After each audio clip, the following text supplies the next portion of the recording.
Então vamos ver agora o segundo caso, né, que é um caso um pouquinho mais complicado, que é quando A não é diagonal. Tá? Então tem duas maneiras da gente resolver isso. Uma maneira é a diagonalização. Né? Então a partir dos autovalores da matriz A, a gente encontra facilmente a matriz A diagonal.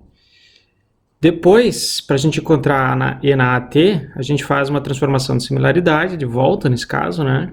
Que ela vai ser dada por Q vezes E na AT vezes Q na menos 1. Esse Q é dado pelos autovetores da matriz A, pelos autovetores da matriz A, e se A possui autovalores repetidos, a gente tem que recorrer à forma de Jordan, tá? Então essa é uma maneira de fazer. A outra maneira que a gente vai ver agora aqui é através do teorema de Cayley-Hamilton. Então o teorema de Cayley-Hamilton é um teorema matemático muito elegante. Ele diz o seguinte, ó, que uma matriz quadrada satisfaz a própria equação característica, tá? Então, a equação característica de uma determinada matriz é lambda I menos A, né? Então, a ordem dessa equação vai depender da ordem da matriz A, ou seja, a quantidade de autovalores que a matriz tem. Então, o determinante de lambda I menos A vai ser um polinômio, né? Lambda N mais alfa 1, lambda N menos 1, alfa 2, N menos 2 e assim por diante, até a constante alfa N. O que o teorema de Cayley-Hamilton diz é que o determinante de A também satisfaz a expressão acima, tá? Então, esse cara daqui é válido tanto para o autovalor quanto para a própria matriz A, tá? Então, a gente vai ver agora como é que a gente usa esse teorema de Cayley-Hamilton para descobrir expressões numa determinada matriz. E a jogada é a seguinte, ó. A gente sabe que toda função analítica, então, ela pode ser descrita como um polinômio, tá? Possivelmente com infinitos termos, né? De um a k vezes x na k, tá? Esse polinômio, por sua vez, satisfaz a seguinte expressão: f de x pode ser posto como um quociente e um divisor mais um resto. A grande jogada é o seguinte, a gente vai colocar esse divisor daqui, um quociente vezes o divisor, mais o resto. A gente vai colocar esse divisor aqui como sendo a equação característica, tá? Por quê? Porque a equação característica avaliada na matriz A, ela é zero. Então vamos ver o que significa isso. Significa que a minha f de A, que está aqui embaixo, né?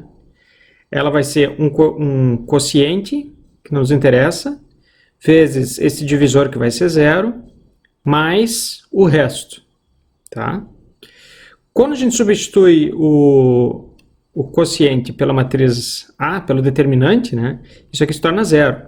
Isso implica que f de A vai ser igual a h de A, tá? Por que isso é impressionante para nós e por que isso é importante, né? Porque h de A é um polinômio de ordem n-1, tá? Então, qualquer função analítica pode ser expressa como um polinômio de ordem n-1. Nesse caso, E na AT, que é uma função analítica infinita, como a gente viu no vídeo anterior, né? Ela pode ser expressa como simplesmente um polinômio de ordem n-1. O que significa isso, né? Se a matriz tem ordem 2, esse polinômio daqui, E na AT, pode ser descrito como um polinômio de ordem 1. Bem simples, né?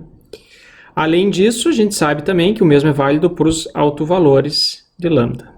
Tá? Os autovalores da matriz A, que são os lambda I. Então vamos ver um exemplo aqui, para que tudo vai ficar mais claro agora o que a gente está fazendo. Ó. A gente tem que essa matriz A, então ela é uma matriz 2 por 2, ela não está na forma diagonal e eu quero descobrir o que é E na AT. Tá? O que a gente sabe? Olha, essa matriz A é 2 por 2, então a expressão E na AT dela pode ser encontrada através de um polinômio de ordem 1, né?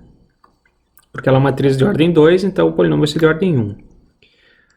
Ora, a gente tem os dois autovalores que já estão na diagonal. E na lambda I vai ser igual a h de lambda I, e E na AT vai ser igual ao mesmo h de A. Tá? Então o que a gente vai fazer? A gente vai usar os autovalores para encontrar as constantes beta 0 e beta 1. E depois a gente vai substituir esses beta 0 e beta 1 e substituir o lambda pela própria matriz A para encontrar E na AT. Tá, então vamos por partes, então, tá? Então, primeira coisa, E na lambda I é igual a um polinômio de ordem 1. Então, vou ter E na primeiro lambda, E na T, é igual a beta 0 mais beta 1 vezes 1. Aqui está o polinômio, né? Está o alto valor. E na 2t, h de 2, beta 0, beta 1, mesmo beta 0, mesmo beta 1, vezes 2 nesse caso aqui, tá? Então a gente ficou com duas equações. A primeira equação diz que beta 0 mais beta 1 é igual a e na t. E a segunda equação diz que beta 0 mais 2 beta 1 é e na 2t. De posse dessas duas equações, a gente consegue isolar o beta 0, substituindo a outra equação e descobrir o valor de beta 1.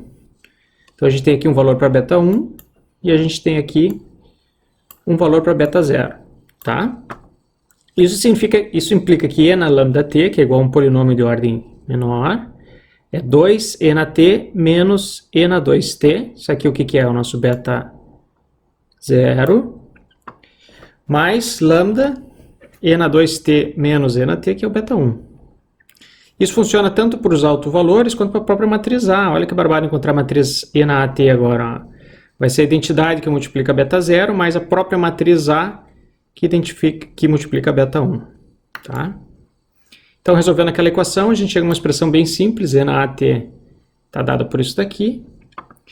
Se eu tivesse um sistema x ponto igual a matriz A que a gente acabou de encontrar e na AT vezes x de t, a solução seria x de t igual a e na AT vezes x de 0, que seria dada por essa expressão que está aqui. Ó. Na verdade, só que a gente fosse multiplicar e na AT vezes x de 0. Né? Então, o uso do teorema de Cayley-Hamilton, assim, a derivação de como que a gente chega na solução, ela pode ser um pouquinho mais complicada do que a diagonalização, mas ele é mais fácil da gente utilizar do que a gente ficar diagonalizando a matriz. Tá? Até porque se o sistema, a gente não precisa se preocupar em utilizar Jordan ou não, né? A solução ela aparece de forma natural, mesmo que o sistema tenha autovalores repetidos. Vamos fazer um exercício aqui agora, então, que eu preparei para vocês. Encontre x de t para x de t igual a menos 5, 1, 0 e menos 5, considerando x de 0 é igual a condições iniciais quaisquer. Tá? Tem aqui a letra A, B e C, tentem resolver antes de assistir a solução, ver se vocês conseguem chegar na solução correta. Lembrando, né, que aqui a gente tem autovalores repetidos, tá?